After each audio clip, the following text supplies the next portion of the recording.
BNP শুধু অপেক্ষা করে নাই, বিএনপি সক্রিয়ভাবে অন্তর্বর্তী সরকারকে ব্যর্থ করছে, সক্রিয়ভাবে কাউন্টার রেভলিউশনারি কাজ করছে। কি কি করছে বিএনপি আগেও বলছি। ঢাকা সিটি কর্পোরেশন অচল করে রাখছে, সচিবালয়ে আন্দোলন করছে, প্রত্যেকদিন একটা ইস্যু, প্রত্যেকদিন একটা জ্যাম। এখন একটু জায়গায় দেখেন নির্বাচনের পরে এইসব আন্দোলন কোথায় উদা হয়ে গেছে, একটাও নাই, জাতিগুলোর মতো উড়ে গেছে। কারণ আন্দোলনগুলো কখনোই জনগণের দাবির আন্দোলন ছিল না, বিএনপি করতো। এগুলো ছিল ইউনূস সরকারকে ডিস্টেবিলাইজ করার টুল। 2 নম্বর স্থানীয় সরকার নির্বাচন আটকাই দিছে। প্রফেসর ইউনূস স্থানীয় সরকার নির্বাচন দিতে চাইছিল, বিশ্ববিদ্যালয় ছাত্র সংসদ নির্বাচন দিতে চাইছিল, বিএনপি হইতে দেয় নাই। আওয়ামী লীগের চেয়ারম্যান মেম্বার সবাই পালাইছে, স্থানীয় সরকার তো এরাই চালাইতো। তৃণমূলের রাজনীতি, সমাজের নিয়ন্ত্রণ, ছোটখাটো বিচার সবাই তার হাতে ছিল। সে পুরা স্ট্রাকচার ভেঙে পড়ছিল। নতুন লিডারশিপ দরকার ছিল, নতুন মুখ দরকার ছিল, নতুন শক্তি দরকার ছিল। বিএনপি সেটা হইতে দেয় নাই। কেন? কারণ স্থানীয় নির্বাচন হইলে কি হইতো? জামাত এনসিপির মাঠ পর্যায়ে একটা বেস তৈরি হইতো, ইউনিয়ন পরিষদ, পৌরসভা, উপজেলায় নতুন মুখ আসতো যারা বিপ্লবের পক্ষের। ছাত্র সংসদ নির্বাচন হলে কি হইতো? বিপ্লবের পক্ষের ছাত্ররা একটা ইনস্টিটিউশনাল ভিত্তি পাইতো। ব্যাপারটা কেমন হইতো সেটা ছায়া তো আমরা দেখছি, ডাকসু, চাকসু, রাকসুতে শিবিরের বিজয় থেকে। সেটা যদি পুরা দেশের ইউনিয়নে হইতো, কি হইতো ভাবে? বিএনপি এটা জানতো। তাই ইন্টারমিডিয়েট ইনস্টিটিউশন তৈরির আগেই জাতীয় নির্বাচন চাইতেছিল। সিভিল মিলিটারি ব্যুরো কাছে ভয় পেয়ে গেছে যে এইখানে Awami League, BNP, India West এক হয়ে গেছে, এই রে ব্যাপার বুঝি জামাতে ইসলাম ক্ষমতায় চলে আসলো। বিএনপির তো একটা ক্যাডার নেটওয়ার্ক আছে, তার সাথে আওয়ামী লীগের মাঠের কর্মীরা যুক্ত হয়েছে। ছাত্রলীগ, যুবলীগ সব বিএনপিতে ভিড়ে গেছে।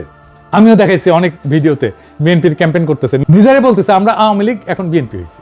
সকল বাংলাদেশের আনাচে কানাচে যত শ্রমিক আছে তাদের ন্যায্য অধিকার সবরত আমরা চাই, নিজেদের নয়, আমরা চাই অধিকার, অধিকার, অধিকার। জয় বাংলা। ধন্যবাদ, ধন্যবাদ। বাংলাদেশ জিন্দাবাদ, জাতীয়বাদী। এই বিএনপির মাঠের লোকের অভাব হয় নাই, ইউনিয়ন পর্যায়ে সংগঠন আছে, কিন্তু 1 বছর পুরনো এনসিপির সেটা নাই। এটা একটা ক্লাসিক কাউন্টার রেভলিউশনারি কৌশল। এটা আমার কথা না, ইতিহাসে বারবার এটা দেখাইছে। বিপ্লবের পরে 2টা জিনিস একসাথে রেস করে, এক নতুন শক্তির ইনস্টিটিউশন বিল্ডিং, 2 পুরানো শক্তির কামব্যাক। যে আগে শেষ করে সেই জেতে। 2 শক্তির কাজ কি? স্থানীয় নির্বাচনে জিতে বেস বানানো, ছাত্র সংসদের নিজে ক্যাম্পাস দখল করা, মাঠে ক্যাডার তৈরি করা। এটা সময় লাগে। পুরোনো শক্তির কাজ কি? এই বেস বানানোর আগে জাতীয় নির্বাচনে নিয়ে যাওয়া, যেখানে তাদের আগে থেকে থাকা 35 বছরের নেটওয়ার্ক কাজ করবে। বিএনপি ঠিক এইটাই করছে। ইন্টারমিডিয়েট ইলেকশন সব আটকাইছে, স্থানীয় নির্বাচন না বলছে, ছাত্র সংসদ না বলছে, জাতীয় নির্বাচনের দিকে ঠেলা দিছে। মানে বিপ্লবের শক্তিকে শিকড় গজনের সময় দেয় না, গাছ বড় হওয়ার আগে উপড়ে ফেলছে। এটা কাউন্টার রেভলিউশন, সামনে থেকে লড়াই না, সময়কে অস্ত্র বানায়।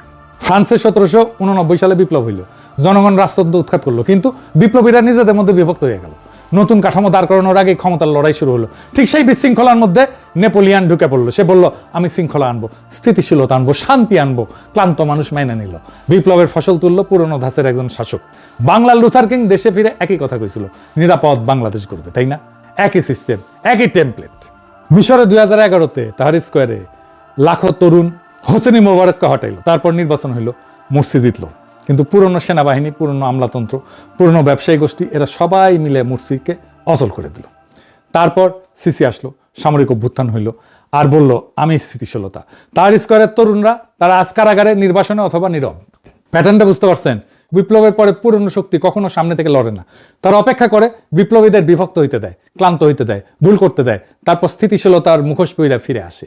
বাংলাদেশে বিএনপি ঠিক এই কাজটাই করছে, শুধু সামরিক অভ্যুত্থানের বদলে নির্বাচনী পথে। তারেক রহমান স্থিতিশীলতার কথা বলছে, শান্তির কথা বলছে, ক্লান্ত দেশের মানুষ মাইনা নিছে। ভিডিওটি ভালো লাগলে মূল্যবান মতামত জানাতে ভুলবেন না। এমনই সব সাহসী ও তথ্য সমৃদ্ধ বিশ্লেষণ দেখতে এখনই সাবস্ক্রাইব করুন এবং যুক্ত থাকুন আমাদের সাথে।